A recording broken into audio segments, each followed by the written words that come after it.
जय श्री राम। हर हर महादेव। मैं अधिवक्ता बागेश श्रीवास्तव वाराणसी से पुनः आप लोग के समक्ष उपस्थित हूँ एक नया वीडियो लेकर। और विषय है उत्तर प्रदेश पंचायत राज अधिनियम 1947। इसके पूर्व भी मैंने लगभग उत्तर प्रदेश लोकल लॉ से संबंधित 30 वीडियो अपने यूट्यूब चैनल पर अपलोड कर दिया है। कृपया आप लोग उसको जरूर देखें, क्योंकि उत्तर प्रदेश हाई जुडिशरी एवं लोअर डिवीजन के पर्पज से ये मेरा वीडियो बहुत ही महत्वपूर्ण है। और जो व्यक्ति प्रैक्टिशनर हैं उनके लिए भी ये वीडियो महत्वपूर्ण होगा, और जो उत्तर प्रदेश के निवासी हैं उनके लिए नॉलेज के रूप में भी ये महत्वपूर्ण होता है। आते हैं विषय पर। आज हम देखेंगे उत्तर प्रदेश की जो ग्राम पंचायत होते हैं उसमें ग्राम प्रधान या उनके जो सदस्य होते हैं उनकी अनर्हता क्या होती है, उसके बारे में हम चर्चा करेंगे कि किस कारण से वो अपात्र हो जाते हैं। तो जो व्यक्ति ग्रामीण इलाके से बिलोंग करते होंगे उनको ज़्यादा अच्छी तरीके से समझ में आएगी बातें, और जो शहरी क्षेत्रों से निवास करते होंगे उनको भी बातें समझ में आएंगी, लेकिन उनको थोड़ा सा डीपली पढ़ना पड़ेगा, क्योंकि यहाँ जो टर्म्स दिए गए हैं बार बार ग्राम पंचायत, ग्राम सभा और न्याय पंचायत, तो उसमें थोड़ा बहुत उसको असहजता महसूस होगी समझने में। किंतु एक बार दो बार यदि पढ़ेगा तो उसको भी बात समझ में आ जाएगी कि किस लेवल की बात हो रही है। ग्राम सभा मतलब क्या कहा जा रहा है, ग्राम पंचायत का मतलब क्या कहा जा रहा है, न्याय पंचायत का मतलब क्या कहा जा रहा है, वो उसको धीरे धीरे बातें समझ में आने लगेंगी। तो आते हैं उसी के सिलसिलेवार। अध्याय 2A में जो वर्णन किया गया है, ग्राम सभा के जो सदस्य होते हैं वो किस वजह से डिस्क्वालीफाई हो जाते हैं। यदि वो अपनी अर्हता नहीं रखते हैं तो वो डिस्क्वालीफाई हो जाएंगे उस पद के लिए या सदस्यता के लिए। तो वो कौन कौन से ग्राउंड हैं उसको हम लोग देख लेते हैं। धारा 5A में कई ग्राउंड दिए गए हैं, जिसमें से एक ग्राउंड ये कह रहा है कि यदि कोई ऐसा व्यक्ति है जो राज्य विधानमंडल के निर्वाचनों के प्रयोजन से वो डिस्क्वालीफाई हो जा रहा है, तो यहाँ भी वो डिस्क्वालीफाई हो जाएगा। यहाँ इस बात पे साइलेंट है कि वहाँ क्या उसकी योग्यता होती है।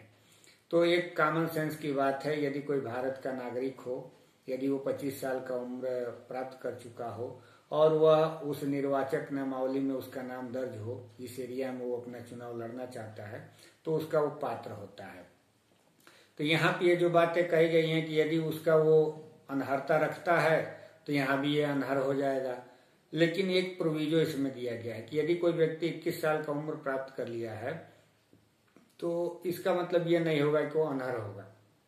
तात्पर्य इसका ये है, क्योंकि वहां पे जब क्वालिफिकेशन हम लोग पढ़ते हैं तो एक विधानसभा के लिए मेंबर के लिए 25 साल का होना अनिवार्य है, जबकि यहाँ पे 21 साल की जरूरत होती है ग्राम पंचायत सदस्यों के लिए।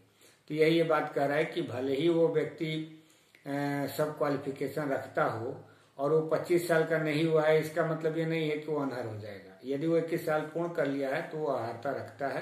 तो पहला यही कंडीशन है कि यदि विधानमंडल के निर्वाचन के पर्पज से यदि वो अनर्ह है यानी डिस्क्वालीफाइड है, तो वो यहाँ भी डिस्क्वालीफाइड होगा। दूसरा ये कह रहा है कि यदि वो ग्राम पंचायत या किसी न्याय पंचायत का वैतनिक हो, मतलब वो किसी ग्राम पंचायत में या न्याय पंचायत में कोई वेतन प्राप्त भोगी हो कोई व्यक्ति, तो फिर उस न्याय पंचायत या ग्राम पंचायत का सदस्यता उसको नहीं दी जाएगी, मतलब वो उस चुनाव के लिए पात्र नहीं होगा। उसके बाद से कह रहा है कि वह किसी राज्य सरकार या केंद्रीय सरकार के अधीन कोई पद धारण करता हो, इसके अंतर्गत कोई बोर्ड, निकाय या निगम भी आता है या स्थानीय प्राधिकरण भी आता है इसके अंतर्गत।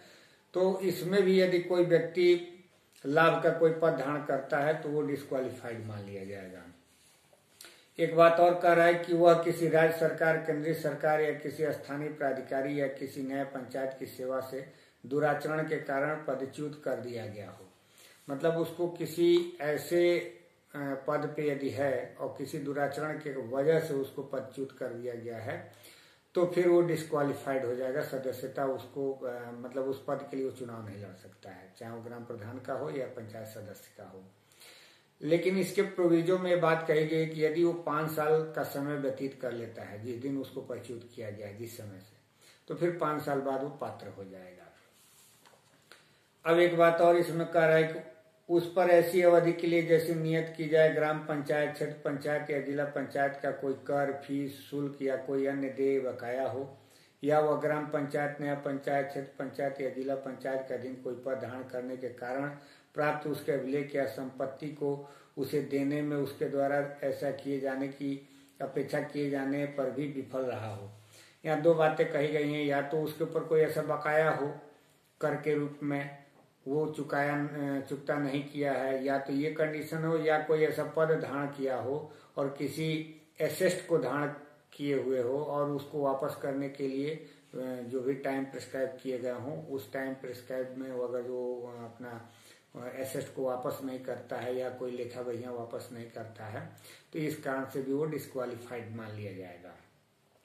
इसीलिए जब भी कभी चुनाव होता है तो उस चुनाव के पहले नो ड्यूज प्रमाण पत्र एक बनवाना पड़ता है कि किसी प्रकार का उसका कोई ड्यूज नहीं है उस ग्राम पंचायत में या जिला पंचायत या क्षेत्र पंचायत के अधीन।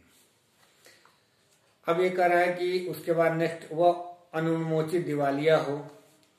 तो अगर जो कोई दिवालिया डिक्लेयर कर दिया गया हो वो भी चुनाव लड़ने के लिए पात्र नहीं होगा, लेकिन इसके लिए भी कंडीशन वही है कि यदि 5 साल व्यतीत हो चुका है जिस दिन डिक्लेरेशन हुआ है, दिवालिया घोषित किया गया है, तो उसके 5 साल पश्चात वो फिर चुनाव लड़ने के लिए पात्र हो जाएगा।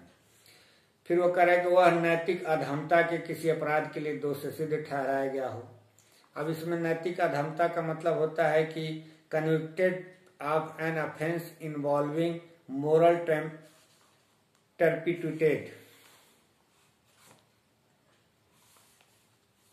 अब मोरल टर्पिट्यूटेड के मतलब नैतिक अधमता, जैसे कोई ऐसा कार्य किया हो जो कि नैतिक रूप से सही नहीं होता है, जैसे किसी महिला के प्रति छेड़खानी करना, कोई ऐसा धार्मिक उन्माद फैलाना, तो ये सब नैतिक अधमता के श्रेणी में आते हैं। कुछ ऐसे अपराध, हालांकि इसका कोई ऐसा परिभाषा नहीं दिया गया है, लेकिन एक कॉमन सेंस की बात है कि नैतिक अधमता के मामले में जैसे सेक्सुअल हरासमेंट वगैरह के अपराध में या किसी इसी तरीके के जो नैतिक रूप से जिसको समाज में उसको अनैतिक माना जाता हो, ऐसे किसी अपराध में वो सिद्ध दोष ठहराया गया हो, तो उसके लिए भी कंडीशन है कि जिस दिन उसका सजा पूरा हुआ उसके बाद 5 साल के बाद वो फिर वो पात्र हो जाएगा।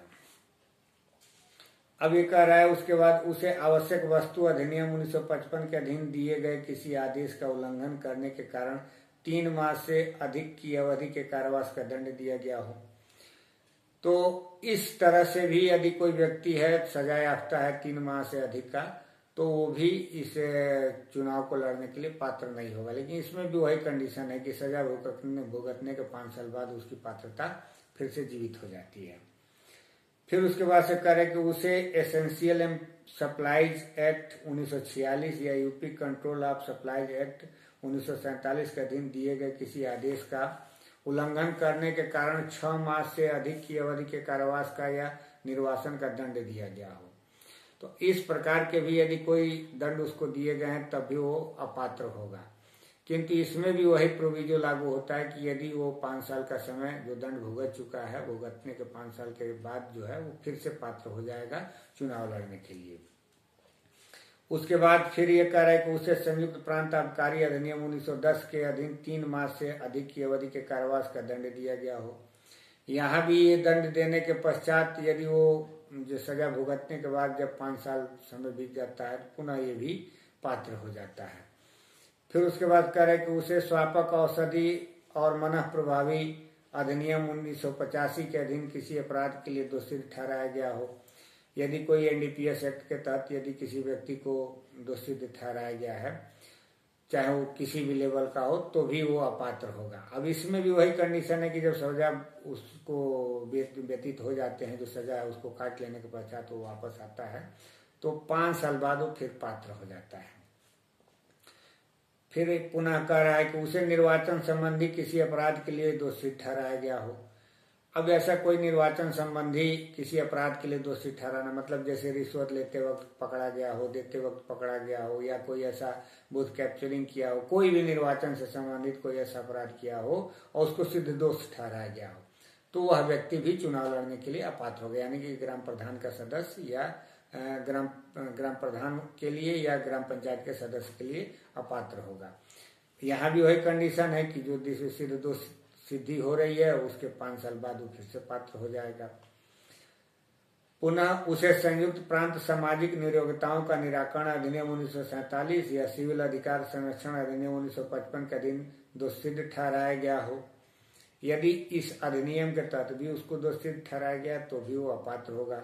इसके लिए भी वही कंडीशन है कि जो अनर्हता होगा वो 5 साल तक के लिए रहेगा और फिर उसके बाद पुनः वो जीवित हो जाएगा, अर्थात तो वो पात्र हो जाएगा। जब भी इसको कोई सजा दी गई होगी तो 5 साल के लिए ही, जब वो सजा काटने के बाद वो 5 साल के बाद फिर से अर्हता प्राप्त कर लेगा।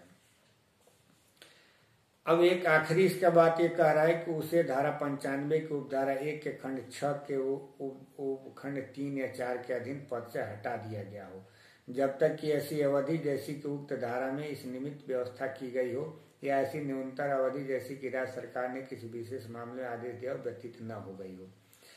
यहाँ चूंकि ये जो बात कह रहा है ये राज्य सरकार के बारे में कह रहा है कि जब राज्य सरकार किसी भी व्यक्ति को, जो ग्राम प्रधान हो या ग्राम प्रधान के पद पे हो या सदस्य के रूप में हो, ग्राम सभा को विखंडित कर दिया जाता है किसी कारणवश, यदि उसको लगता है निगरानी की दृष्टि से, जो 95G में दिया गया है इस बात को, तो उस कंडीशन में भी वो पुनः दोबारा पात्र नहीं होगा चुनाव लड़ने के लिए। अब उसकी जो पात्रता की बात कही गई यहाँ पे कब एक्टिव हो जाएगा ये साइलेंट है। इसके लिए कह रहा है कि वहां पे जो भी नियम राज्य सरकार जो बनाएगी उसके अधीन होगा। बाकी का हम लोगों ने देखा कि किस प्रकार एक सदस्य जो ग्राम पंचायत का अनर्हता प्राप्त कर लेता है और उसको पात्र नहीं माना जाएगा यदि इन कंडीशनों में यदि आता है तो। इसके बाद हम अगले वीडियो में बताएंगे कि कैसे एक व्यक्ति का चुनाव होता है, चाहे वो सदस्य हो चाहे ग्राम प्रधान हो, उसकी चर्चा मैं अगले वीडियो में करूंगा।